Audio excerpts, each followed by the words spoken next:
Good evening, everybody. Julie here, and welcome to the channel. Tonight's video is another one in the series of Presidents of the United States of America.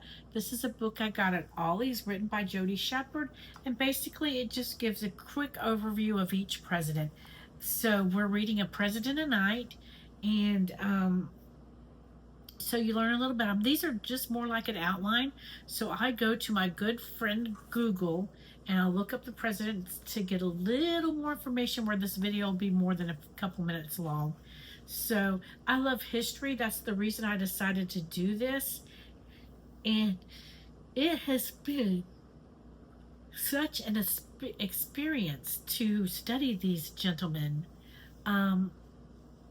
They're such unique people. Each and every one of them was different, and they were very complex men.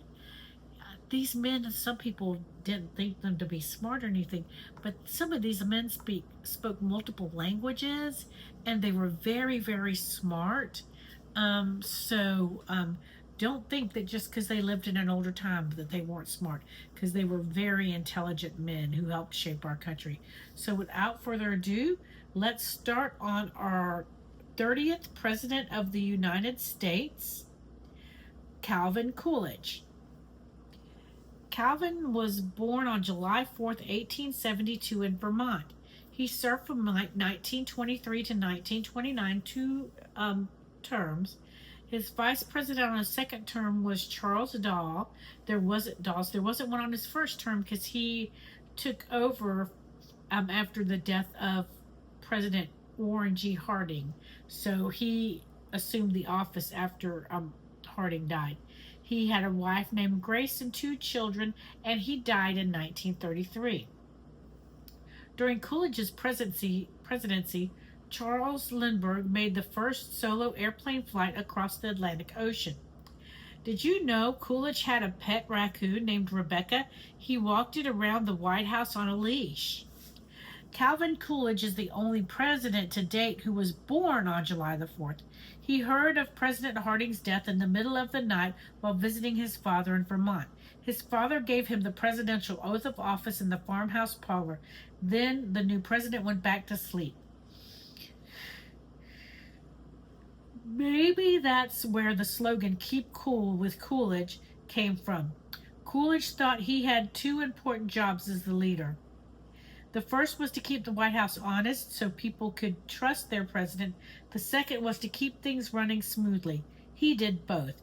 His calm ability to do both made him a popular president during the Roaring '20s, a time when there were great changes in the country. Now, my research is kind of all over the place because I was just going through and seeing what I could find on Google. So, his education, he went to St. Johnsbury Academy and Amherst College. He signed into law the Indian Citizenship Act of 1924, which granted U.S. citizenship to all Native Americans. He oversaw a period of rapid and expansive economic growth known as the Roaring '20s. He often sat silently through interviews. He is quoted saying, "Nothing in the world can take the place of persistence." He was a man of few words and was commonly referred to as Silent Cal. In 1903, he met Gracie Goodhue, a graduate of the University of Vermont and a teacher at Northampton Clark School for the Deaf. They married on October 4th, 1905. When he was president, his sons were playing tennis at the White House tennis courts. And one of his sons, Calvin Jr., didn't have any socks on. He forgot to put socks on. Well, he developed a blister on his toe, one of his toes, and it degenerated into sepsis, and he died a little over a week later. And he was only 16 years old when he died.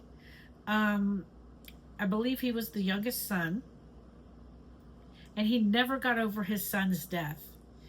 He felt guilty. He could have done something different. He suffered greatly, and many said that he just wasn't the same president after his son's death. He published his autobiography in 1929. His second inauguration was the first one to be broadcast on radio. He was the first president to appear in a sound film.